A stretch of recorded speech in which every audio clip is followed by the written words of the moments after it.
Si quieres mejorar como persona, si quieres ser tu mejor versión, no hay mejor manera de lograrlo que no sea la meditación. Hoy me gustaría compartir contigo la meditación budista. Primero introducirla en términos generales y después en particular ver la meditación más popular, más importante, que es la reina de todas las meditaciones, la meditación en nuestra atención. Vamos a empezar definiendo qué es la meditación en el contexto del desarrollo personal, el desarrollo espiritual. Entonces, en términos muy amplios, meditación quiere decir gom, la palabra tibetana, que es familiarizarse, acostumbrarse a estados puros, virtuosos, espirituales, sanos. Queriendo decir que primero tenemos que saber de ellos. Después tenemos que descubrir su esencia. Y luego tenemos que acostumbrarnos. Entonces el proceso se ve como un proceso de 3 fases. Primero escuchamos las enseñanzas, que puede ser incluso a través de lecturas. Adquirimos información, desarrollamos conocimiento y después procesamos todos esos datos, toda esa información y la hacemos nuestra. Armamos ese rompecabezas y descubrimos qué es esencialmente el amor, la paciencia, la compasión, el estado meditativo, o sea, el samadhi, la absorción meditativa, qué es la mente, qué es el estado de la mente. O sea, primero adquirimos el conocimiento teórico y luego lo intentamos integrar en nosotros. No es suficiente saber. El saber empieza a transformarnos, pero tenemos que regresar una y otra vez a ese estado puro, a ese estado sano, a ese estado virtuoso, para hacer que predomine en nosotros, que se convierta en nosotros. Muy bien. Y en este afán de querer adueñarnos de estados espirituales, de ser una persona pura y sana, instintivamente seguimos el patrón del león.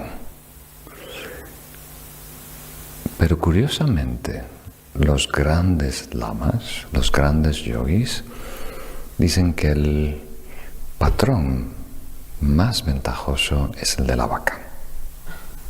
Entonces, león en este caso quiere decir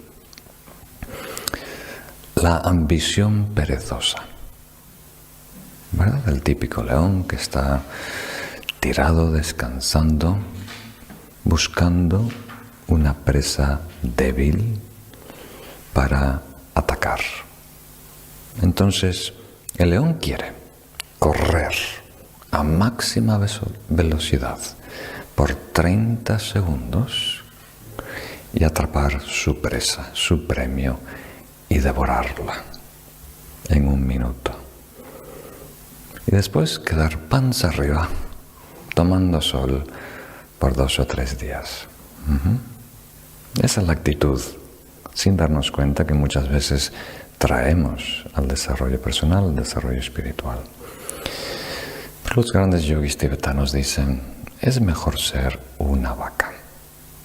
Queriendo decir que la vaca está comiendo pasto todo el día. Y en la noche sigue comiendo, ¿verdad? Vomita ese pasto en su boca y empieza a rumiar.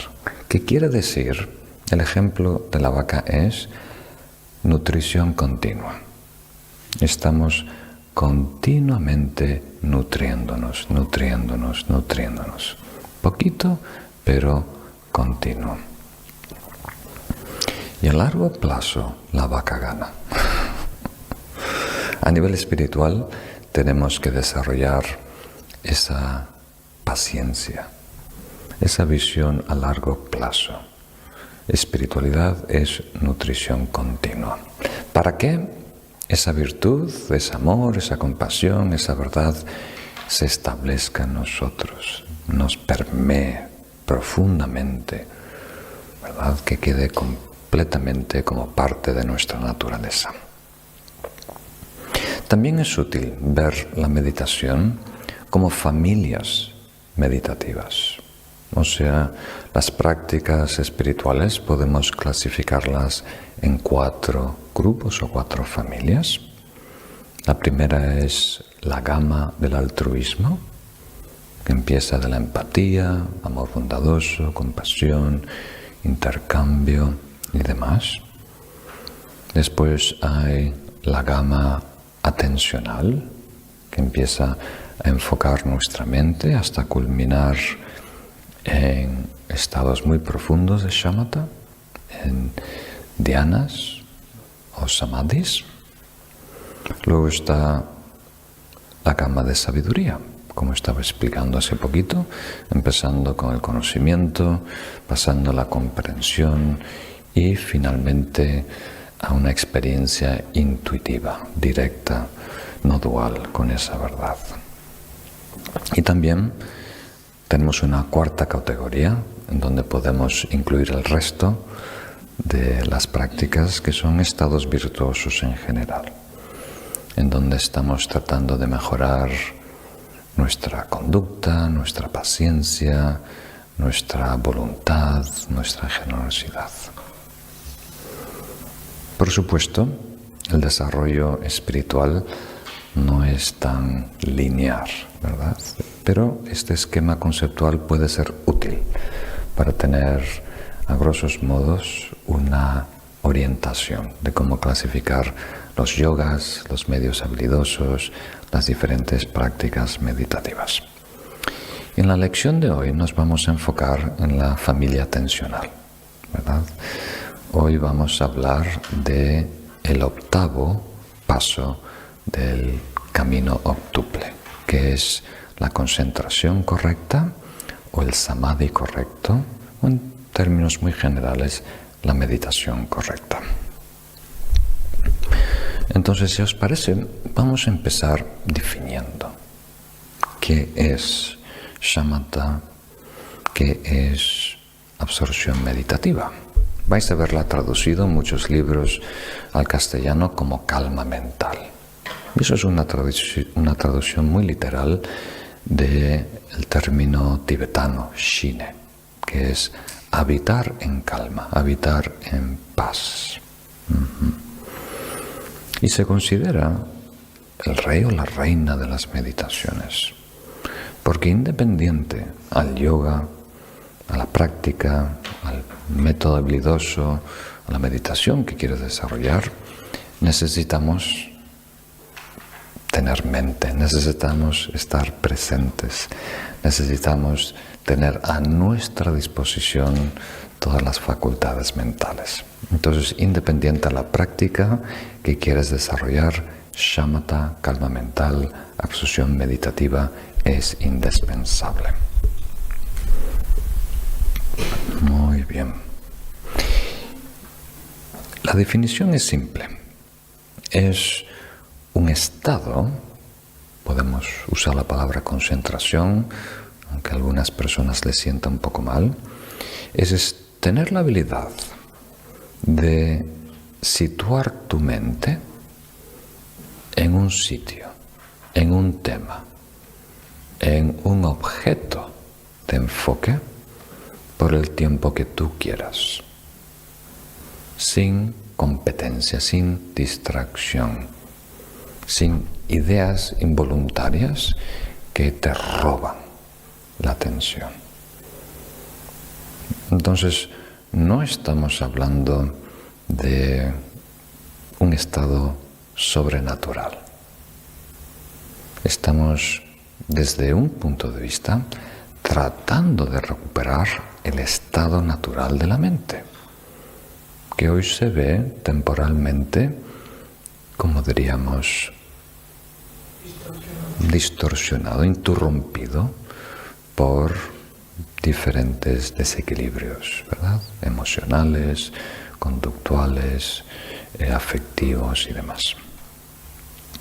Entonces queremos que nuestra mente funcione de la mejor manera, que esté lo más disponible posible, que se preste, ¿verdad? Que se preste a el desarrollo, a la práctica espiritual. Es convertir de nuestra mente caótica en un instrumento refinado, que después tú puedas dirigir a investigar la realidad de quiénes somos. Entonces vais a ver que muchas veces se define como un estado de concentración en un punto, una absorción meditativa, pero en esencia es tener a nuestra disposición la totalidad de nuestra mente y poder invertirla, dedicarla, situarla en donde queremos por el tiempo que queramos. Es curioso hablar de nuestra mente en esos términos, porque aunque nos consideramos adultos, y aquí mando yo, y hago lo que quiero cuando quiero, no tenemos control ni de nuestra mente. Si queremos pensar en una cosa, si queremos atender una cosa, solo lo logramos por un tiempo muy breve. Entonces, para realizar grandes obras espirituales, para desarrollar técnicas meditativas sofisticadas o simplemente para investigar la realidad de quienes somos o los fenómenos externos, necesitamos una mente más refinada, una mente que esté más en equilibrio. El estado atencional de la mente, no entrenada, oscila entre dos extremos, el extremo de laxitud y el extremo de dispersión o agitación. Laxitud quiere decir que nuestra mente se torna opaca. Los tibetanos incluso usan una frase que es: la mente se hunde, como si estuvieras sumergiéndote en el agua, ¿verdad? Todo se hace más denso, la mente es más opaca, los sentidos sensoriales, pero también la actividad mental. Y el otro extremo es una mente inquieta, agitada, dispersa. Entonces, técnicamente, la distracción ocurre en esos dos extremos. En el extremo de dispersión, agitación, suelen ser distracciones más volátiles, de corta duración, más excitantes y captadoras. Y en el otro extremo suelen ser distracciones más lentas, tan lenta que no sabes ni que estás distraído. Entonces, en la medida que entrenamos nuestra mente, vamos a reducir esa oscilación entre estos dos extremos y poder recuperar lo mejor de cada uno de ellos, como explico a continuación. La absorción meditativa quiere decir un estado natural, que hoy en día le damos nombres muy sofisticados como dhyana, samadhi, absorción, por ser ajeno a nuestro estado cotidiano habitual. Y es la habilidad de reunir en un instante, en un estado, en un momento, estabilidad y lucidez. Tener una mente que tiene paz, equilibrio, estabilidad y a la vez muy despierta, muy abierta, muy lúcida. Porque cuando intentamos estar muy presentes, muy lúcidos, hay la tendencia a ir hacia la agitación, dispersión. Y cuando intentamos estar muy estables, hay la tendencia de ir al sopor, a la laxitud. Entonces queremos, en un mismo estado, la analogía que usan los lamas tibetanos es una lámpara de mantequilla, una vela, para ser más simple. No tenemos que usar la mantequilla de yak, una vela en donde está protegida por el viento, entonces no bambolea y a la vez ilumina, ¿verdad? Entonces una llama que permanece constantemente y a la vez iluminando. Y solo con esa luz estable podemos descubrir la realidad y desarrollar estados espirituales profundos. Entonces, con esto no estamos queriendo decir mantener la mente en blanco. Eso no es el estado meditativo, absorción meditativa. No queremos rechazar o anular los pensamientos, las percepciones. Es más, en la medida que uno madura y crece en el camino, la mente, la conciencia se expande. Y deberíamos cada vez percatarnos de más, percibir más cosas y más intensamente, pensar incluso más. Lo que no queremos es que algo que surja espontáneamente, algo que surja, como diríamos, libremente, sin nuestra decisión, apoderarse de nosotros. Que un pensamiento involuntario de repente se apodere de nuestros valores, de nuestro pensamiento, de nuestra discusión, de nuestra realidad. Y lo vivimos. De repente hay una persona que dice una frase torpe. Y tú escuchas esa frase, te da vueltas en tu mente y tu mente se enrosca en esa frase, en ese comentario, y queda ahí enroscada por minutos o por horas. Entonces sería bueno que nadie diga cosas dañinas o chocantes o agitantes, y tenemos que protegernos, hacer todo lo posible para vivir en un entorno sano con personas sanas. Pero a largo plazo esa no es la solución.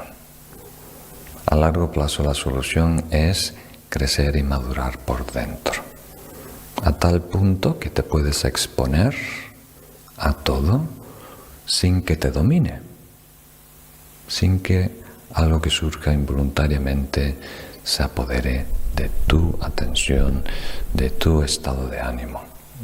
Eso es lo que queremos. Muy bien.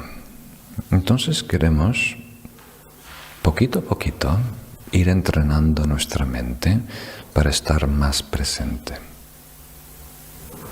y desarrollar un estado cada vez más puro y más natural.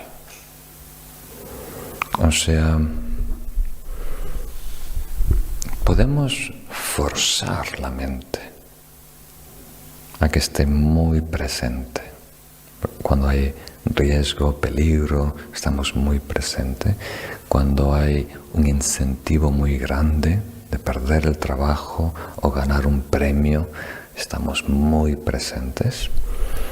Pero es solo puntual, es solo contextual, solo depende de esa presión, ¿verdad? No es un estado natural.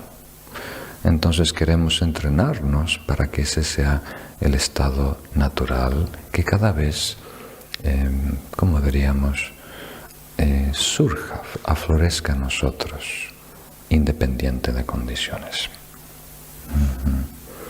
Y para ayudarnos, muchas veces es bueno motivarnos comprendiendo el peligro de no hacerlo. Por lo menos eso vais a verlo una y otra vez en los manuales de meditación tibetanos. Y una frase recurrente es: una mente no entrenada o una mente distraída está en los colmillos de la muerte. Queriendo decir que si tú te distraes, lo que te pasa está fuera de tu control.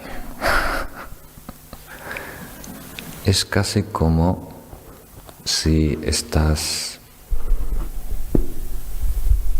saliendo de parranda con unos amigos, o si estás saliendo, tienes una cita con una, ¿cómo se dice? Una cita romántica por primera vez con otra persona, y estás bebiendo un trago, y en ese trago, sin darte tu cuenta, te ponen una droga, ¿verdad? Entonces, una vez que tomas esa droga, no sabes lo que vas a hacer y a dónde vas a ir por varias horas. Incluso, depende de la droga, cuando te despiertas por la mañana, no tienes una recolección de un bloque de tiempo de la noche anterior. Entonces tienes que revisar tu cuerpo, si hay heridas, tienes que revisar si tienes el documento, tienes que revisar si estás en tu casa, ¿verdad? Es muy, muy peligroso. Pero no nos damos cuenta que si no estás presente, si estamos distraídos, algo muy similar está ocurriendo. Nuestra vida no depende de nuestra sabiduría, de nuestra ética, ha sido secuestrada, ¿verdad?, por una idea, por una emoción, y no sabemos a dónde vamos a llegar. No sabemos cuándo vamos a recuperar esa conciencia, ese discernimiento. ¿Captan la idea? Entonces, perder la conciencia es lo más peligroso. Y puede radicalmente cambiar nuestra vida. Entonces, tenemos que hacer todo lo posible para que los mejores recursos a nuestra disposición estén presentes, podamos implementarlos. Nuestro conocimiento, nuestra experiencia, nuestra sabiduría, nuestra buena voluntad, nuestros objetivos, nuestros anhelos, nuestra conducta ética, que todo eso bueno y positivo que tenemos, que podamos aprovecharlo. Entonces la distracción es mucho más peligrosa de lo que hoy asumimos. Y los beneficios de la práctica de shamatha o calma mental son enormes. Cada vez hay más estudios que corroboran el beneficio a nivel físico. Hay muchas enfermedades que tienen su origen en el estrés, en la ansiedad, que causan las emociones de no estar presentes en equilibrio, en paz. Y por supuesto la salud mental.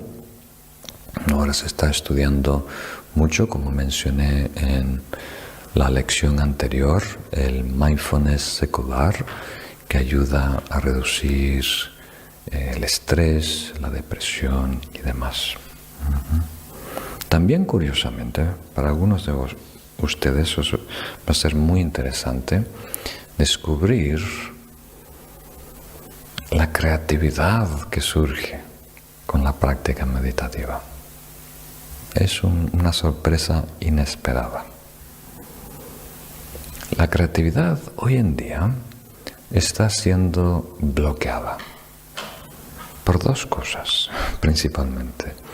Una es apego, aferramiento, dogmas, que no nos dejan abrirnos a las posibilidades cuando estamos muy seguros de lo que es.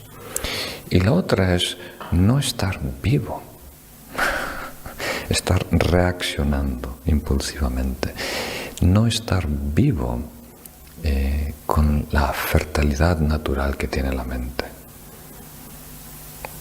donde tú estás abierto y ves cómo todo puede engendrar. Y tú eres el jardinero que cultiva esas semillas. Entonces, muy, muy interesante para todos los que tengan un aprecio a la creatividad, por participar en las artes, van a descubrir un gran recurso con la meditación. Y también la memoria. A lo mejor esta es la primera pista de que nuestra mente está mejorando, que estamos adquiriendo un estado de equilibrio atencional, es la mejora de nuestra memoria. La memoria es muy importante, más de lo que pensamos. Tengo muchos amigos que me dicen que están dedicados a la vida espiritual, que el desarrollo espiritual y el Dharma es su prioridad número 1 y solo quieren aprender y practicar, pero muchas veces no retienen las ideas más simples y las listas más cortas. Las 3 esto, los 4 esto, los 6 paramitas.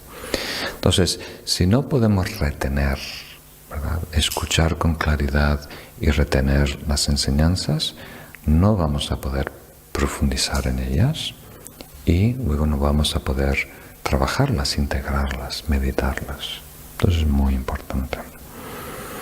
Y por último, yo creo que la mayoría de los maestros tibetanos harían mucho hincapié en este tercer punto. El objetivo de shamatha es servir como una plataforma para desarrollar vipassana, la visión penetrante que investiga la realidad, subjetiva y objetiva. Con todo lo que dije en la introducción estuve aludiendo a eso. Necesitamos refinar la mente como un instrumento, un microscopio muy puro, muy fino, para que poder... La palabra que más creo que os va a ayudar es insistir en un tema, en una idea, con suficiente tiempo para hacer un descubrimiento. Las verdades más profundas requieren una investigación penetrante que toma, como digamos, repasos recurrentes. Tienes que, por ejemplo, si estás explorando la idea de la interdependencia, ¿verdad?, cómo la mente es interdependiente, cómo la realidad que tú percibes es una interdependencia entre sujeto y objeto, ¿verdad?, cómo esta planta es un fenómeno interdependiente, compuesto de muchos elementos, de muchos factores, de muchas condiciones, ¿no? Entonces, para realmente encontrar la fórmula, la esencia de la interdependencia, tienes que permanecer, ¿verdad?, en esa investigación bastante tiempo. Si no, solo captamos el significado superficial, casi literal, y eso tiene poca utilidad. Muy bien. Entonces ahora me quiero enfocar en el aspecto práctico. Quiero que esta lección sea útil para ti, para empezar a hacer cambios en tu vida. Y curiosamente, mi primera recomendación es algo que no esperamos. si queremos realmente mejorar nuestra práctica meditativa, particularmente la práctica de shamatha, de calma mental, curiosamente tenemos que empezar fuera de la mente. El amor bondadoso, la práctica de la compasión, son prácticas todoterreno. Realmente las puedes aplicar en el cojín, fuera del cojín, con personas amorosas, con personas traviesas, en el trabajo, en las vacaciones. Pero la práctica de calma mental necesita calma. Necesita un entorno pacífico, una vida tranquila, una vida sana. Entonces algunas personas, algunos amigos me dicen, Lama Rinchen, estoy insistiendo con esta práctica, estoy entrenándome en la concentración, desarrollando más equilibrio y lucidez, pero llega un punto que no avanzo más. No sé si estoy haciendo la meditación mal, si me falta un ingrediente en esta receta, en esta técnica. Y cuando les pregunto sobre qué hacen, ¿verdad? Muchas personas están implementando la práctica bien, están haciendo las cosas bien, pero el resto del día, ¿verdad? El día tiene 24 horas. El resto del día están yendo en contra. O sea, su vida está fomentando la distracción, el apego, el caos, los estados aflictivos, el desorden. Entonces, no sé si te puedes imaginar o si tienes alguna recolección de algún momento en tu vida cuando tú estás muy sano, vida sana, dieta sana, personas sanas, actividades sanas, en un ambiente, en un entorno de paz.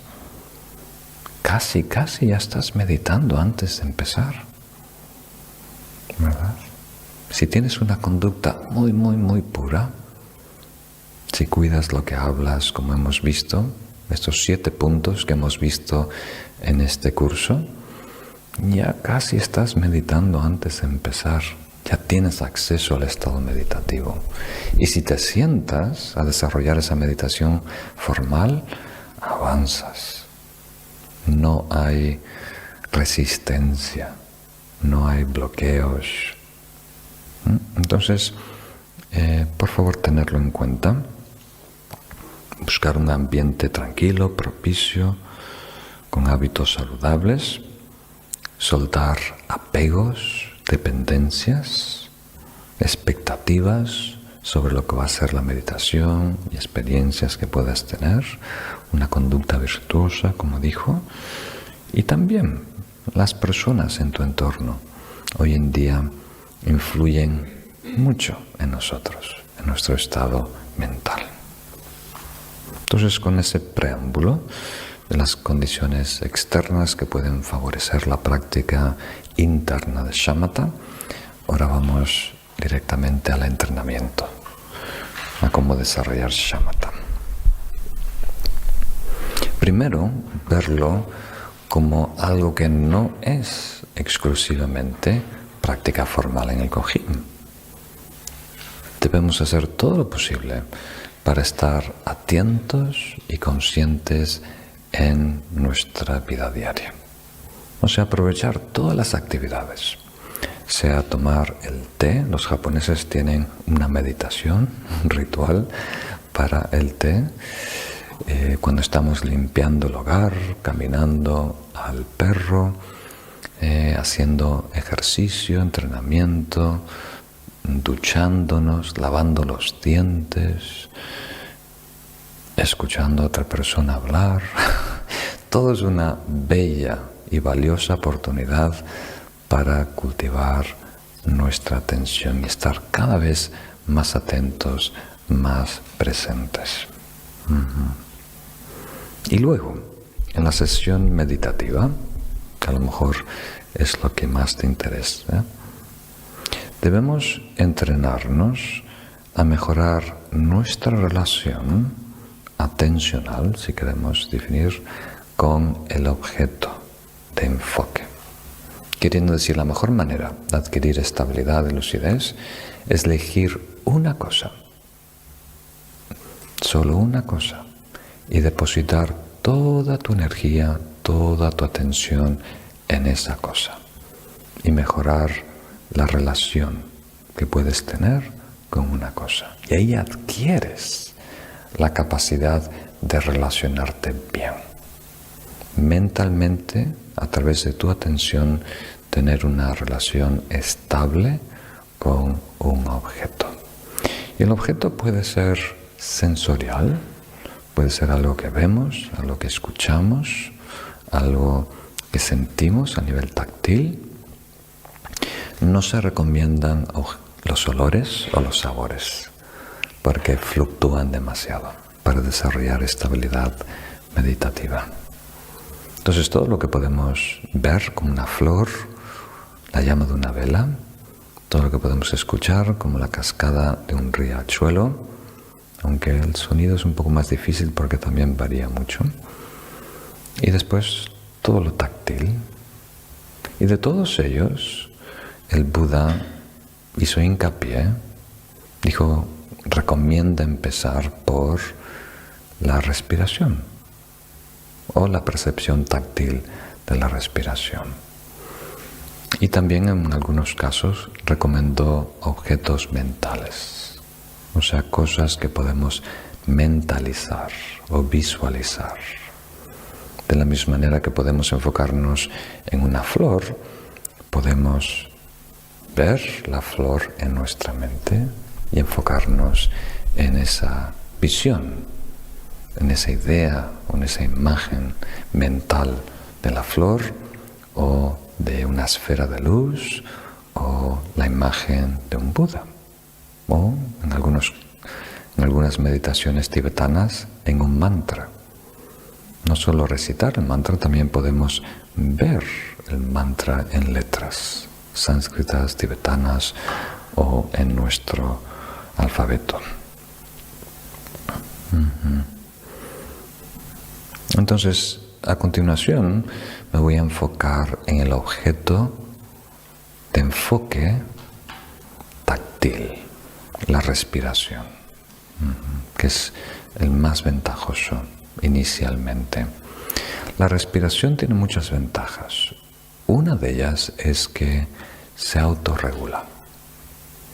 En la medida que nuestra mente se apacigua, se refina, también simultáneamente la respiración es cada vez más fina, más delicada, más suave. Y si nuestra mente es más burda, la respiración es más burda. Entonces suele ir a la par con nuestro nivel de atención. Y también la respiración está muy vinculada con las energías del cuerpo que influyen mucho en los pensamientos, el volumen, la intensidad y la regularidad de esos pensamientos. Entonces, en la medida que atendemos la respiración, estamos apaciguando también, armonizando las energías y por lo tanto toda la actividad, todos los procesos mentales. Ahora voy a compartir un proceso de meditación que creo que es muy útil.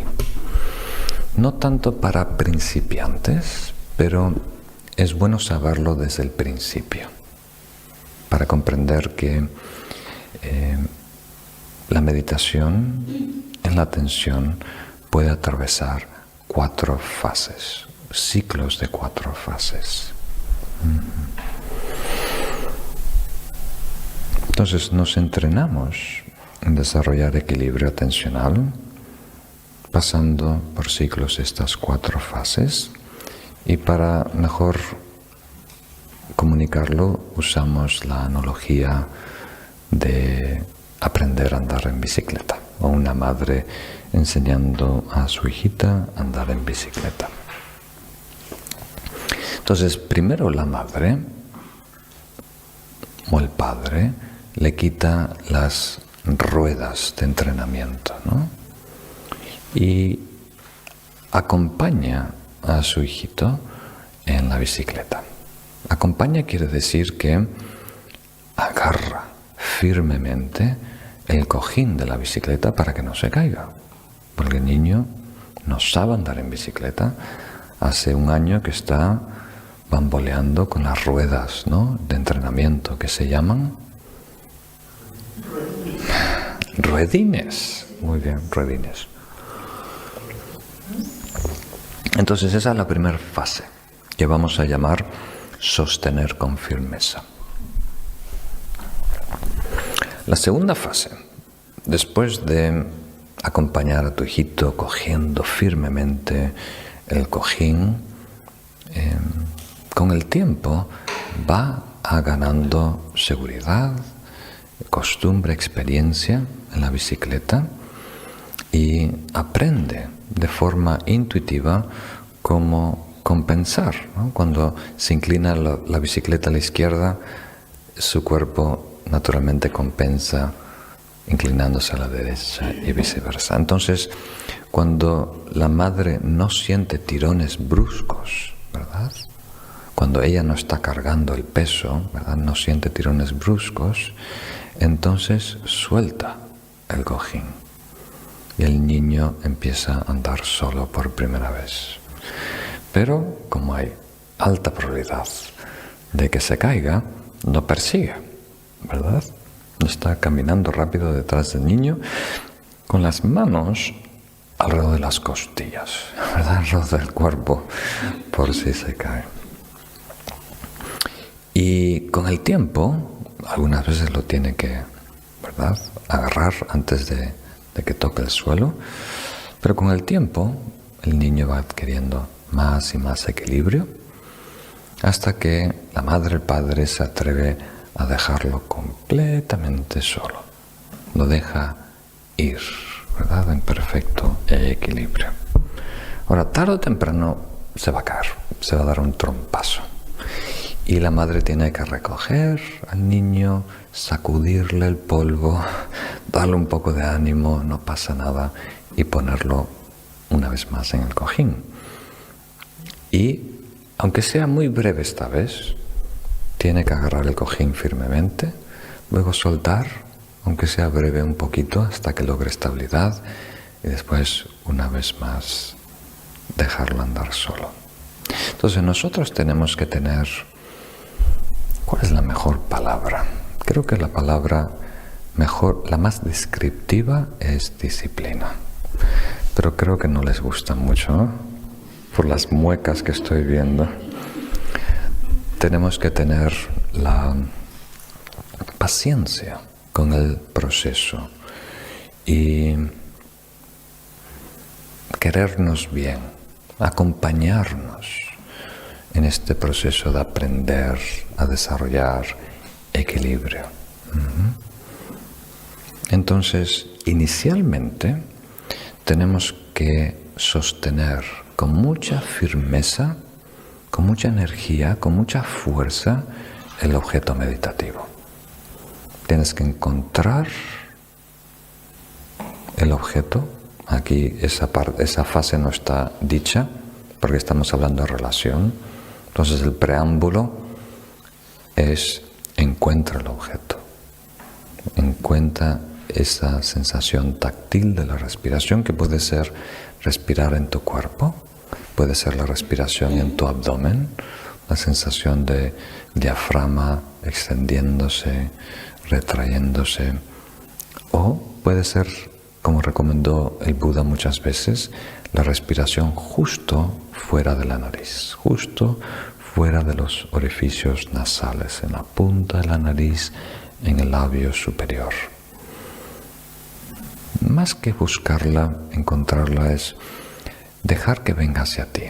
Asegurarte que tienes todos los músculos faciales completamente relajados y poco a poco se va destacando por sí solo un punto de contacto en donde más se percibe esa sensación táctil de temperatura, de presión fuera de la nariz. A eso se le llama anapanasati, ¿verdad? Que es la tensión de la inhalación. Entonces, con mucha fuerza, con mucha energía, con mucho interés, poniendo mucho de nuestra parte, encontramos y retenemos, creo que la mejor palabra es retenemos el objeto meditativo. Y luego y no hay distracciones burdas, que quiere decir un pensamiento involuntario que te roba la atención y retiene tu atención, entonces soltamos ligeramente, como hizo la madre enseñando a su hijo, que quiere decir soltamos un poquito las garras, la energía, la fuerza que ponemos de nuestra parte para mantenernos, ¿verdad?, con ese objeto. Y si no hay distracciones secundarias, ¿verdad?, en donde la distracción no te retiene, pero gana en protagonismo, ¿verdad? Estás meditando, atendiendo la respiración, pero simultáneamente estás planeando tus vacaciones, o estás viendo un baile, o estás atendiendo algo que pasó durante el día. Entonces, si no hay las distracciones que ganan más protagonismo, entonces nos permitimos soltar completamente, soltar todo el esfuerzo, ¿verdad?, toda la energía, y estar habitando, coexistiendo la realidad con ese objeto meditativo, con esa sensación. Inicialmente, esa armonía, esa coexistencia, no va a durar mucho ese equilibrio. Entonces, cuando nos caemos de la bicicleta, cuando perdemos el objeto, ahí tenemos que recuperarlo de cero. Empezar en la fase 1 y después soltar un poquito, ir a la fase 2 y cuando logremos estabilidad, soltar completamente. Esta tercera fase es lo que podemos llamar la genuina meditación. Pero temo usar ese término, porque si hablamos de la meditación de esa manera, desprestigiamos todo el proceso. ¿Captan esa idea? Todo es meditación genuina. Tenemos que empezar en donde estamos. Cuando llegamos a la tercera fase, aunque sea por unos segundos, la meditación deja de ser un hacer, un verbo. No estamos poniendo energía, estamos habitando ese estado virtuoso. En este contexto, el presente, la percepción táctil de la respiración. Muy bien. Y ahora me gustaría simplemente repasar un protocolo, una técnica meditativa de Anapanasati, para que tengas las instrucciones, la receta para hacer esta práctica estas próximas semanas. Aunque sea media hora al día, puede ser muy valioso.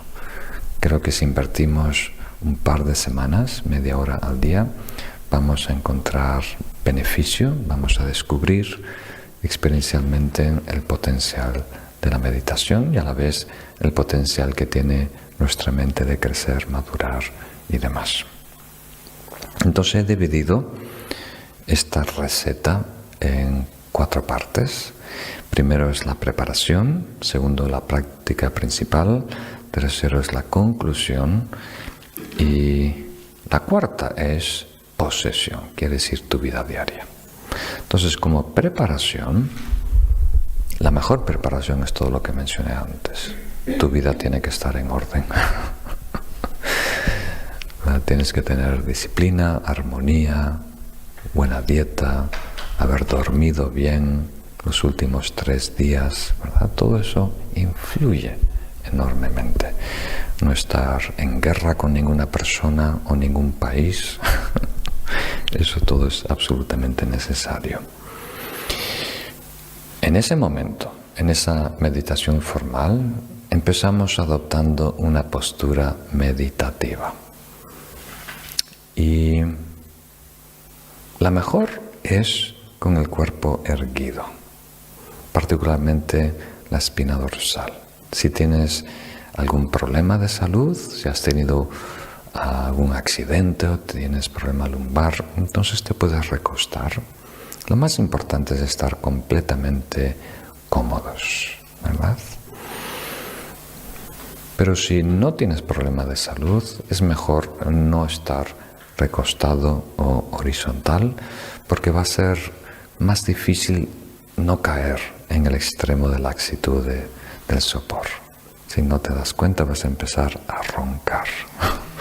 Se llama meditación ronquido.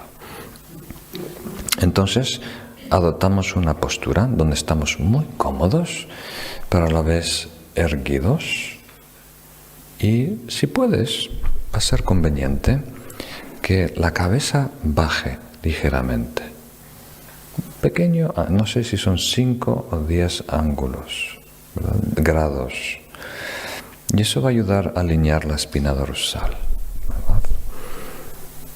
Respiras de forma natural, si puedes respirar abdominalmente, o sea, respirar hacia abajo.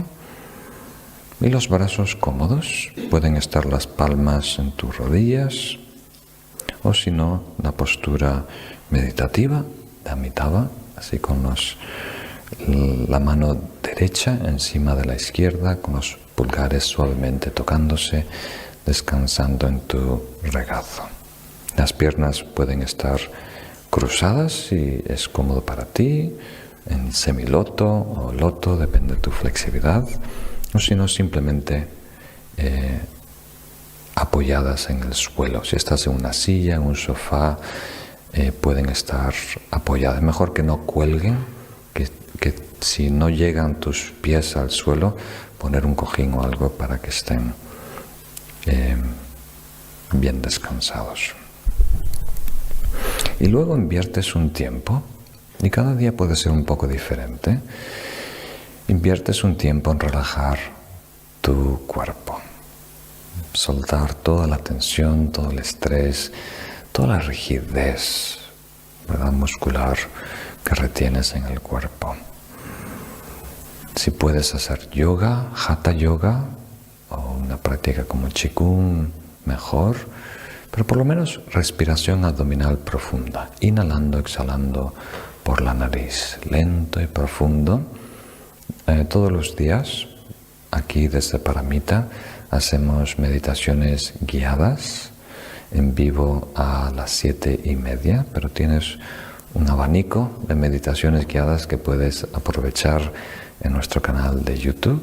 Y ahí al principio siempre empezamos sugiriendo una respiración profunda y lenta, aprovechando cada exhalación para eliminar tensión y rigidez. Y luego hacemos lo mismo con la mente. Te propones soltar por estos próximos minutos todo lo que esté pendiente. Hay muchas cosas importantes seguramente en tu vida, pero tú también te mereces estos próximos minutos solo para ti. Entonces te propones soltar todas las memorias, todo lo que ha transcurrido, todos los proyectos futuros, todas las preocupaciones pendientes. Habrá tiempo para atenderlas en media hora. Pero aquí nos dedicamos exclusivamente a atender la meditación, el objeto designado, en este caso, la respiración. Y luego, como puente, ¿verdad?, de nuestra mente activa, donde estamos continuamente ideando, elaborando conspiraciones para pasar a esa percepción táctil de la respiración, el puente es encontrar el cuerpo. Pasar de la conceptualidad a habitar el cuerpo. Una sensación de llenar tu cuerpo con la mente. Y luego empezamos a percibir el aspecto más burdo, que es el peso, la solidez del cuerpo, pasando a la piel, a la temperatura y demás. Después venimos a la práctica principal, que mínimamente sugiero 20 minutos. Si es tu primer intento en la meditación, estas próximas 2 o 3 semanas, haz entre 20 a 30 minutos, sesiones de 20 o 30 minutos, muy recomendado.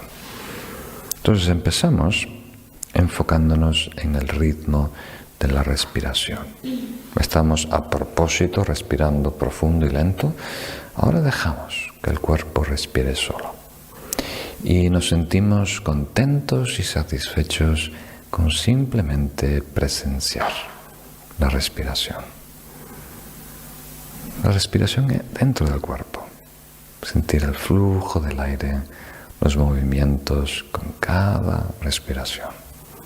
Incluso si pones mucha atención vas a sentir tu corazón latir, vas a sentir cómo bombea sangre por todo el cuerpo. Luego pasamos a sentir la respiración fuera de la nariz. O sea, nuestro foco atencional es muy amplio y ahora se va concentrando. Nuestra atención, nuestra energía se va concentrando en esta área del rostro. Y vamos soltando, relajando toda la tensión. Hay mucha tensión acumulada en el entreceño, en la frente. Muchas personas acumulan tensión en la mandíbula, otros en los párpados, en los ojos. Entonces, escaneas tu rostro soltando poquito a poquito toda la tensión en los músculos faciales y dejas que por sí solo surja un punto de contacto donde más se destaca el aire, el suave roce del aire entrando y saliendo justo fuera de la nariz.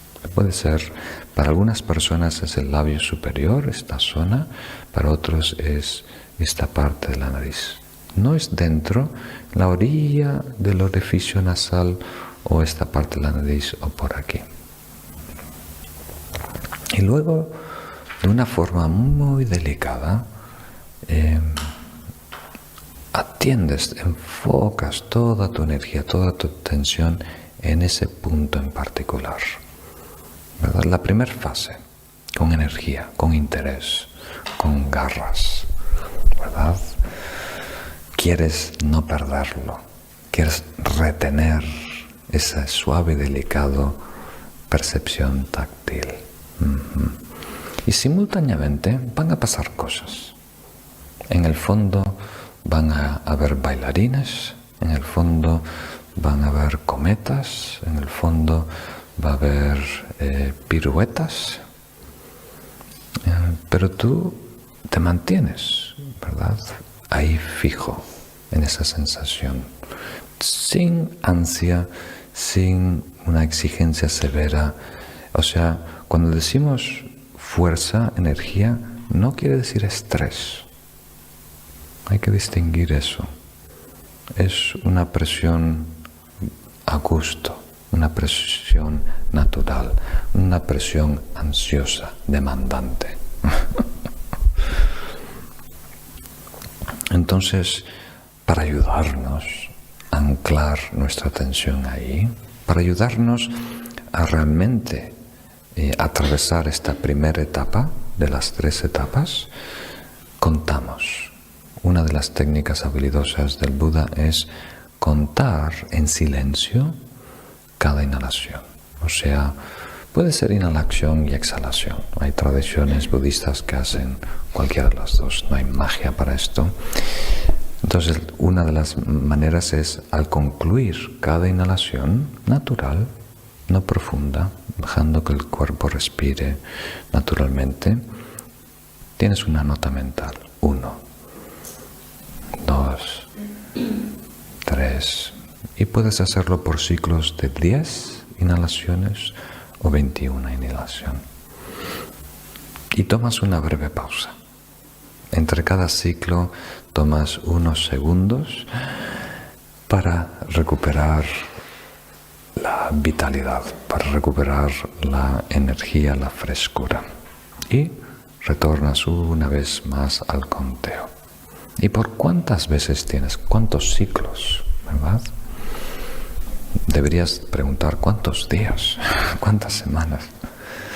O sea, aprovechamos esta herramienta del conteo de las inhalaciones hasta que no la necesitamos. Quiere decir, hasta que podamos completar varios ciclos de 10 inhalaciones o 21 inhalaciones sin distraernos. Entonces ahí sabes, bueno, esto ya me ha servido, ahora estoy permaneciendo en el objeto sin una distracción burda, ahora puedo pasar a la segunda fase, soltar el cojín. ¿Captan esa idea? Muy bien.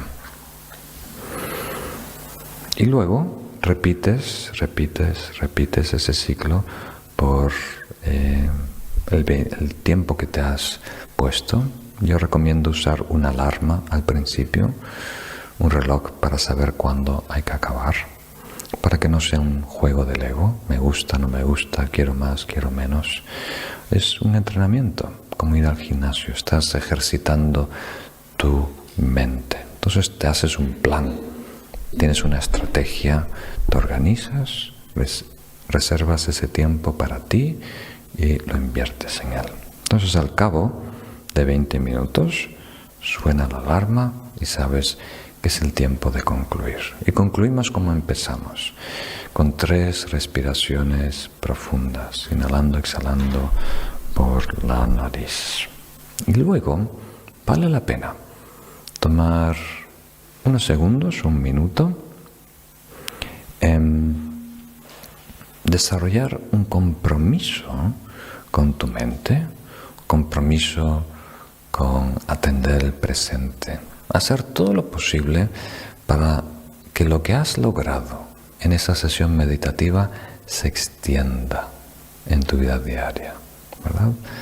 Se extienda por unos minutos y después surja espontáneamente en diferentes momentos de tu vida diaria.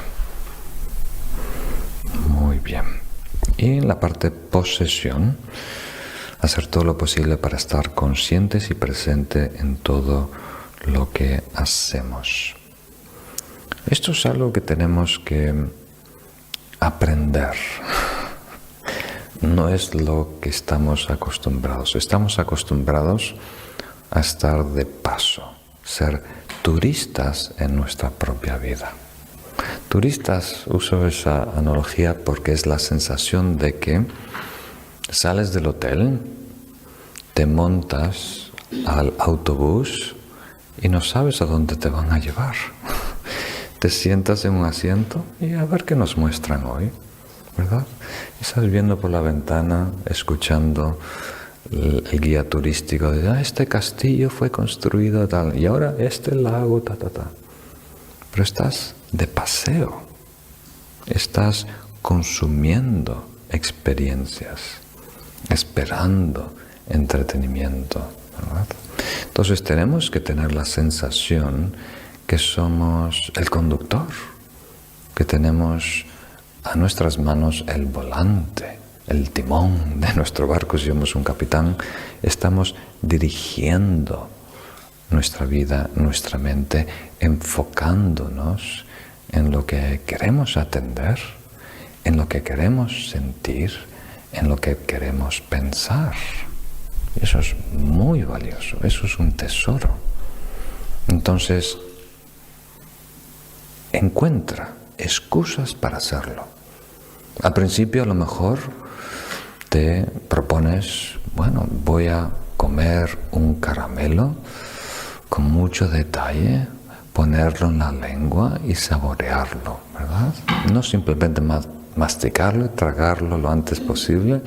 Lo voy a mantener en la lengua, lo voy a saborear y voy a percibir cada estimulación de ese sabor de limón o de miel, lo que sea, ¿vale? Te lo propones a lo mejor incluso en tu jornada laboral. Voy a tomar 15 minutos durante el día, un pequeño descanso y voy a hacer una caminata, ¿verdad? O voy a hacer Yo tenía un amigo en Nueva York que hacía una meditación de 15 minutos por la mañana, 15 minutos por la tarde en la azotea. Bueno, porque no habían dónde ir, ¿verdad? Habían cámaras en todos sitios. Entonces descubrió que el mejor sitio era en el piso 80 en la azotea. Entonces puedes poner una alarma que te sorprenda durante el día, 2 o 3 alarmas, y dices, bueno, toca la alarma por estos próximos 5 minutos, voy a estar sumamente presente en lo que sea que estoy haciendo.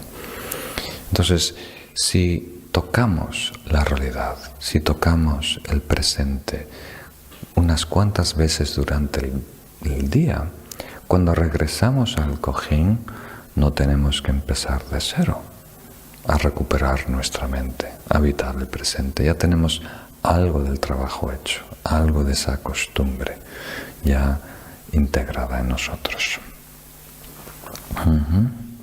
Entonces, por favor, encuentra por lo menos 2 ocasiones durante el día. Si puede ser una antes de la comida, otra por la tarde, una por la mañana, una por la tarde.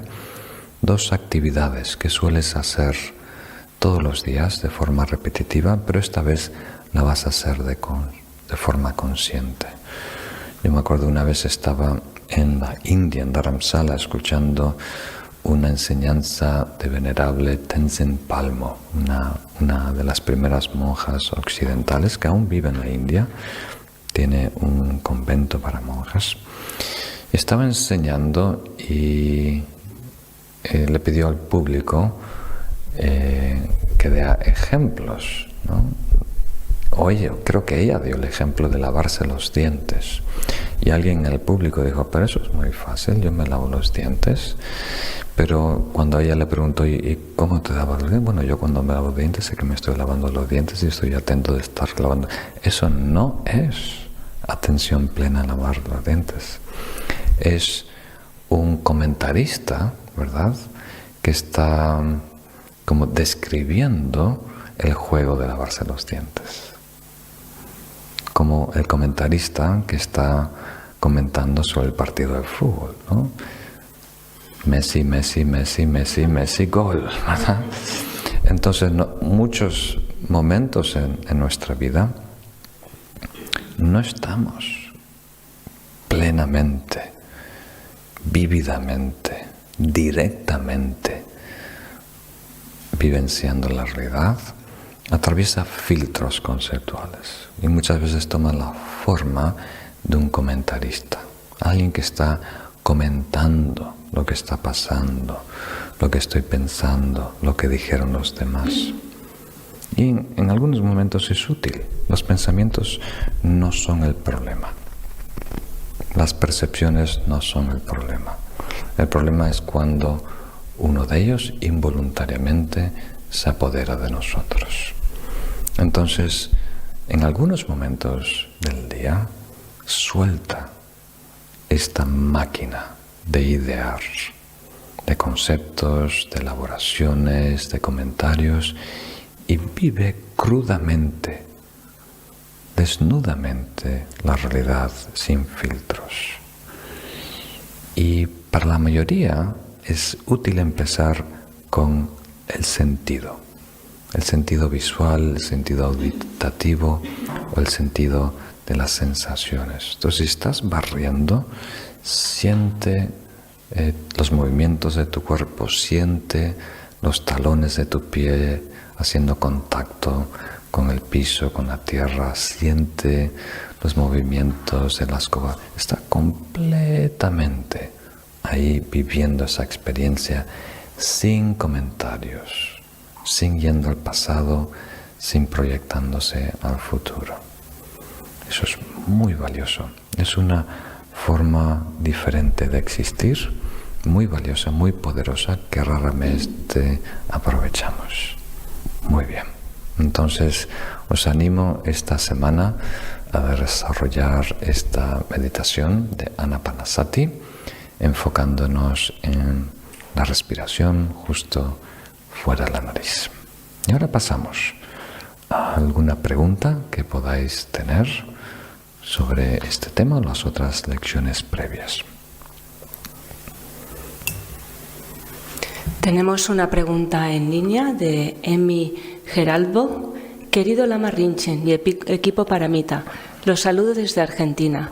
Mi pregunta es, ¿pueden ser los estados aflictivos como la ansiedad o depresión resultados de un karma negativo?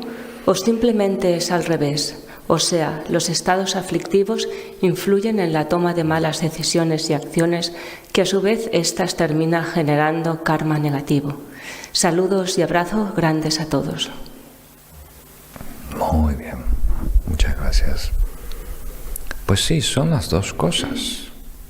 O sea, muchas veces decimos que el motor del karma son los estados agitados, los estados aflictivos, las emociones negativas.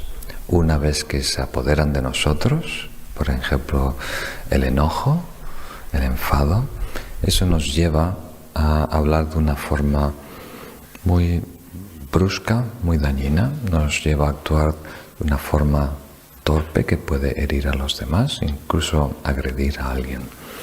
Entonces, la mala conducta viene de estos estados negativos, que incluye la confusión, la ignorancia, y esa mala conducta tiene consecuencias, ¿verdad? Y las consecuencias no son solo ambientales. Muchas veces tenemos una idea muy anticuada o, para ser honesto, muy distorsionada por nuestra cultura de lo que es, viendo el karma como una especie de destino que nos toca, una especie de premio. Pero el karma es la consecuencia natural de nuestras acciones físicas, verbales y mentales. Y lo que nosotros hacemos, movemos volicionalmente, nos afecta de muchas maneras. Parte crea condiciones allá afuera, atrae hacia nosotros ciertas personas, aleja de nosotros ciertas personas y oportunidades, pero también produce en nosotros tendencias. Una manera muy interesante de comprender el efecto kármico dentro de nosotros es en términos de hábitos, tendencias o inclinaciones. Por ejemplo, del lado positivo, si tú eres generoso, a propósito, conscientemente, vas mejorando tu generosidad, querer compartir con los demás, hacer algún gesto de contribuir, algo físico, algo no tangible con otra persona, eso va creando en ti, ¿verdad?, esa costumbre, esa inclinación de dar, de compartir, de ser generoso. Y si somos iracundos, si nos enfadamos, entonces eso va a desarrollar esa costumbre de enfadarse rápidamente y de hablar bruscamente con los demás. Entonces, si somos negativos en nuestro pensar, si siempre estamos buscando el defecto de los demás, ¿verdad?, entonces se crea ese patrón, ¿verdad? Y después hay la tendencia de desproporcionadamente enfocarnos en lo negativo, en los defectos. Y es una lástima. Veo a algunas personas que están en una situación maravillosa, privilegiada, y solo ven defectos, solo ven problemas y son, como diríamos, la perfecta razón, el perfecto arquitecto de su miseria. Entonces tenemos que tener cuidado, porque todo lo que impulsamos tiene consecuencias en nosotros. No solo allá afuera en el mundo, sino que desarrolla ese hábito. Y de alguna manera lo hemos mencionado en este contexto de esta lección sobre la meditación, definiendo en términos generales la meditación como habituarnos, familiarizarnos con estados positivos. Quiere decir que tenemos que insistir una y otra vez en algo positivo, en algo virtuoso, para que vaya, como diríamos, permeando, para que vaya ganando terreno, para que vaya creciendo en nosotros, nutriéndonos, alimentándonos, definiéndonos. Entonces, tenemos que meditar en ser positivos. Si no queremos tener depresión, si no queremos ser pesimistas, hay que empezar eligiendo para que luego sea natural. Natural quiere decir espontáneo, intuitivo. Pero al principio hay que perseguirlo y elegirlo, ¿verdad? Es muy, muy importante. Si no, se crea un vicio, no sé si esa es la mejor palabra para ustedes.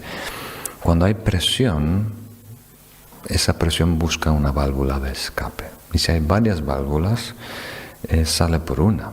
Y esa válvula tiene un resorte que con el tiempo se va viciando, se va ablandando. Y después, cuando hay presión, ese va a ser el escape favorecido, ¿verdad?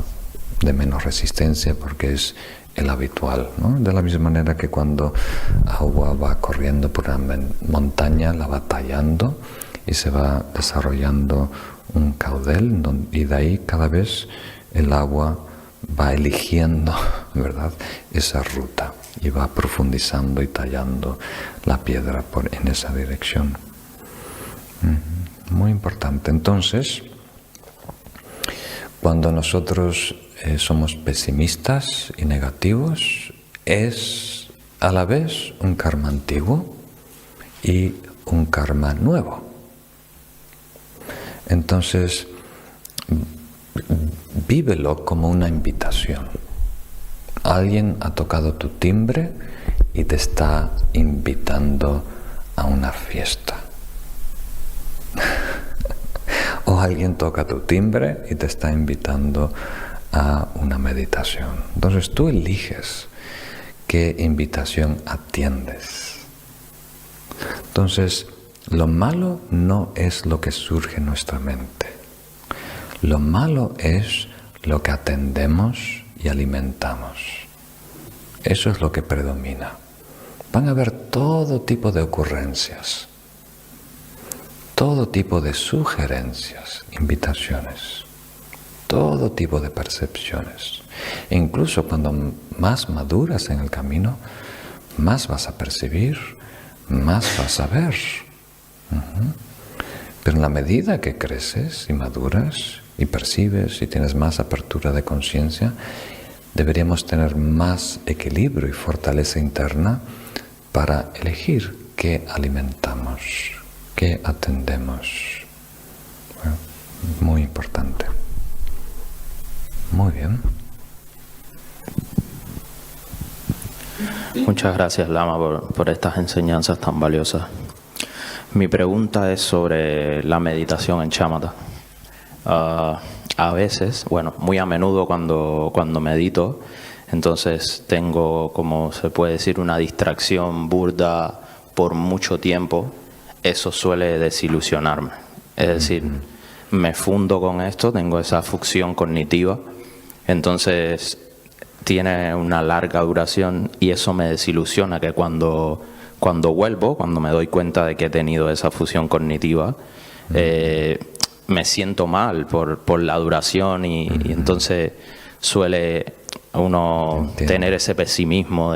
Entonces eso baja mucho la calidad de la meditación porque ya no estoy como tan motivado a seguir. Muy bien, Muchas gracias. muy bien. Pues algún maestro te diría, si te sientes mal, siéntete peor. Siéntete tan mal que de ahí en adelante estás muy atento de que no vuelva a ocurrir. Entonces, esto es curioso, porque estamos usando mal, sentirse mal de diferentes formas, ¿verdad? Entonces, hay una manera de encarar la situación que va a ser ventajosa para nosotros. Y hay otra manera de encarar la situación que nos aplasta. Entonces, lo importante no es lo que ocurre. Lo importante es la conclusión que tomamos de lo que ha transcurrido. ¿Cómo definimos lo que está pasando, lo que ha ocurrido? ¿Eso nos empodera a mejorar o lo vemos como una crítica, un dictamen que somos inadecuados, que no servimos, que el intento no vale la pena? Entonces, para mí es muy útil, y lo he mencionado de diferentes formas en diferentes cursos. Creo que es muy útil tener una vista panorámica. Queriendo decir que cuando surgen eventos puntuales, como estás distraído 5 minutos, espero que no sea más de 5 minutos, ¿verdad? Cuando estás distraído por un tiempo, eso ya lo anticipas. Ya es parte de esta vista panorámica. Sabes que estuviste en un sitio mental hace 5 años y que si sigues entrenando vas a mejorar y en 5 años vas a estar en otro sitio. Que tu mente tiene mucha amplitud y que no se va a definir por estados puntuales, que en esencia es una mente prístina, que está envuelta de tendencias, de elementos, costumbres y demás, pero que no tiene naturaleza propia, no tiene parámetros, no tiene definición. No hay, ninguna persona es mala inherentemente. Entonces todos tenemos el potencial de ser Budas, esta naturaleza búdica. Entonces si tienes esa mente panorámica, que estuvimos en un estado más primitivo, ¿verdad? Ahora estamos en un proceso de cambio, de desarrollo, de crecimiento, y más adelante vamos a estar en una situación mejor y finalmente la iluminación. Entonces todo lo que ocurre es ventaja, es beneficio, es parte de este proceso, ¿verdad? Entonces, si tú tienes confianza que vas a llegar a la cima de la montaña, ¿verdad? Entonces, cuando pisas una piedra y se desliga, se cae y empieza a rodar por la montaña, se desprende, no tiras la toalla, ¿verdad? Simplemente aprendes, qué bueno que no puse todo mi peso en esa piedra porque me pude haber caído. Ahora sé que esa no es el camino, no es la ruta. Ahora puedo ligeramente ajustar mi camino, mi paso. Entonces eso es, si tú descubres que pisas falso, ¿se dice así? Entonces, perfecto, ahora sé lo que no hacer, ¿verdad? Sé que me distraje, ahora voy a tener más cuidado con este tipo de ideas. Voy luego a analizar qué está alimentando esta distracción, por qué es tan atractiva, por qué me retuvo tanto tiempo, cómo me puedo proteger mejor en el futuro. Y todo es ganancia, todo es beneficio. Cada mini fracaso es una ventaja, es una experiencia ganada que te fortalece. Ahora estás mejor capacitado para enfrentar la próxima meditación. No estás peor, estás mejor. Pero si nosotros tenemos una idea muy binaria, todo o nada, o soy exitoso o no soy exitoso, o soy un gran yogi y llego a una absorción meditativa o no sirvo para nada, ¿no? Nuestro egocentrismo tiende a plantear la situación de esta forma dramática, blanco y negro, todo y nada. ¿Sirvo o estoy iluminado o no sirvo para nada, verdad? Y hay que comprender que estamos en la zona gris. No hay blancos y negros. Y queremos mejorar los tonos. Estamos en un espectro, en un camino. Queremos solo dar una pequeña mejora. Y una visión amplia, panorámica, todo es mejora. Incluso un paso en falso nos ayuda a estar mejor posicionados para arrancar el próximo día. ¿Se entiende? ¿Estás de acuerdo? ¿Quieres debatir? ¿Estás de acuerdo? Muy bien. Ve si es útil, si lo que estoy diciendo funciona en tu práctica. La próxima vez que te distraes, trata de verlo en este gran contexto. Y lo que ayuda es, antes de meditar, reflexionar. Hasta 5 minutos. Se suele reflexionar sobre la preciosa vida humana, que quiere decir la preciosa oportunidad de lograr la iluminación, que es esta visión panorámica, ¿verdad? Que todo está cambiando, que el karma define nuestra vida y que samsara es defectuoso. Los logros samsáricos son fútiles, no rinden, no son beneficiosos, pero también podemos contemplar sobre el Tathagata Garbha, la naturaleza búdica. También tenemos que contemplar sobre la interdependencia. Entonces, cuando reflexiones sobre la preciosa oportunidad de desarrollo espiritual en el Dharma, desarrolla esta visión panorámica, que es al principio del camino, que es el final, y yo estoy aquí en el medio, en algún sitio. Y es natural que ese proceso tenga altibajos. Muy bien. Tenemos una pregunta de Victoria Gálvez de Estambul, de la enseñanza número 11. En esta lección se han mencionado industrias que producen karma negativo, pero desde la perspectiva del Dharma, ¿existen profesiones más nobles? ¿O existen entornos o incluso países donde es más sencillo crecer en el camino espiritual? Muchas gracias.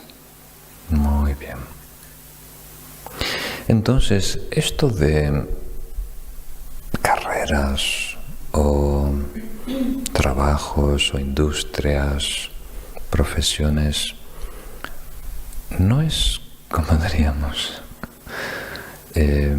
arbitrario. Es algo muy, muy práctico. Entonces, queriendo decir que para muchos el hecho de tener una carrera en la educación tiende a ser muy beneficioso, porque tiende a estar alineado con el servicio, la ayuda a los demás, reducir la ignorancia, desarrollar sabiduría. Pero eso no quiere decir que todos los trabajos en educación o todos los maestros y maestras realmente van a ser favorecidos por trabajar. Eso es en términos generales. Entonces, lo que tenemos del Buda son las opciones que son más obviamente negativas, ¿no? Si eres un ladrón, ¿verdad? Si eres un mercenario, eso va a ser muy difícil reconciliar eso con el desarrollo espiritual. Vas a encontrar muchas dificultades, vas a crear karma negativo, te vas a encontrar con las peores personas, con las peores intenciones. Entonces, es complicarte la vida innecesariamente, ¿no? Entonces nosotros tenemos que hacer todo lo posible para que nuestra vida favorezca el desarrollo interno, el desarrollo espiritual, ¿verdad? Que lo facilite, que no agregue más dificultades, porque el proceso ya es difícil en sí, ¿verdad? Entonces, si lo que hacemos fuera crear más dificultades, entonces es una labor extraordinaria para nosotros ahora como principiantes. Y tu última pregunta es sobre un país. Pues hay países que hoy en día es más fácil, ¿verdad? Si tú estás en una zona de guerra o estás siendo perseguido, ¿verdad? Es muy difícil. O hay, por ejemplo, hay algunos países donde hay mucha violencia y mucha inseguridad, entonces es muy difícil estar tranquilos, o mucha inestabilidad económica o enfermedad. Entonces, sí, no solo el país, la región, el pueblo, el lugar, el círculo de amistades, tenemos que siempre estar mejorando esas circunstancias externas para facilitar el desarrollo interno. ¿Sí? Una pregunta más y podemos concluir. Gracias, Lama. ¿Se escucha? Sí. Mi pregunta tiene que ver con el punto C de la introducción de esta lección, donde introduce un poco las 4 familias de meditación. Y primero tendría la curiosidad de saber si el Buda introdujo ya en este ciclo de enseñanzas las 4 familias de meditación, porque nos concentramos en shamatha en esta lección.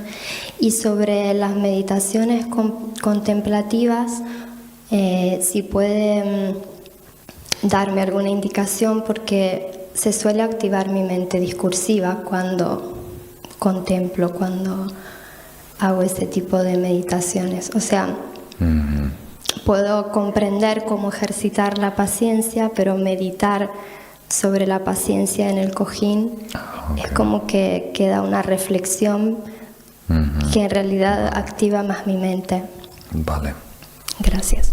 Entonces, en este apartado C, donde hablamos de las 4 categorías, que es una forma de categorizar las prácticas meditativas, hay muchas otras válidas, estaba intentando definir meditación, la palabra meditación, en términos muy amplios.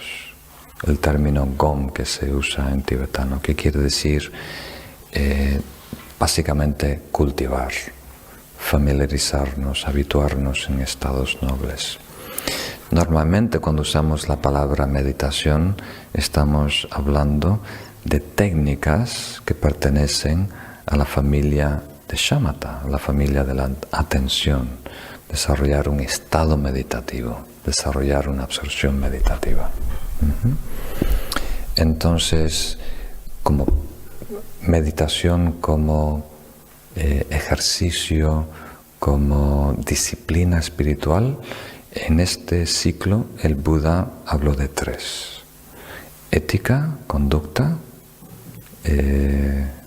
concentración o shamatha y sabiduría. Entonces, luego, en otras enseñanzas que dio a otros discípulos, el Buda destacó la familia del altruismo, ¿no? En las enseñanzas del Mahayana hizo mucho hincapié, le dio mucha importancia a desarrollar amor bondadoso, compasión, bodhicitta. Muy bien. Y sobre tu segunda pregunta, me hiciste trampa, 2 preguntas, ¿no? Sobre su segunda pregunta, viene de la primera, de mezclar las 2 definiciones. Entonces, cuando estamos trabajando en términos generales con cualidades espirituales, hay que habituarnos. No necesariamente tenemos que desarrollar shamatha con la paciencia, como tú dices, no se puede. Quiere decir que tenemos que estudiar, escuchar enseñanzas sobre la paciencia, reflexionar, pensar, como tú estás haciendo, sobre el significado, la esencia de la paciencia, cuál es el aspecto causal, cuál es el aspecto resultante, y después aprovechar todos los momentos de nuestra vida para desarrollar cada vez más tolerancia, más aceptación de la realidad. Muy bien, pues muy contento de compartir con vosotros este camino octuple. Con esto completamos este curso, pero como hay preguntas pendientes, la próxima semana voy a atender algunas preguntas, todas las que podamos, sobre todas las lecciones que habéis visto. Ahora vamos a concluir dedicando el mérito, como siempre, desde nuestro corazón, una plegaria muy pura, muy genuina, deseando que todo lo positivo de esta lección, de esta práctica, de este encuentro, nos ayude a encaminarnos mejor hacia el despertar. Y si hay algo de beneficio que hemos logrado en este día, en esta vida, que eso se extienda más allá de nosotros, que eso se comparta con todos los seres, que todo el bien que nosotros hacemos contribuya a la paz en el mundo, que prevalezca la armonía y que todos los seres tengan siempre a su disposición todos los recursos externos e internos para florecer en el camino. Y entre ellos, los más valiosos son los grandes maestros. Ojalá vivan muchos años y continúen girando la rueda del Dharma. Muy bien, muchas gracias.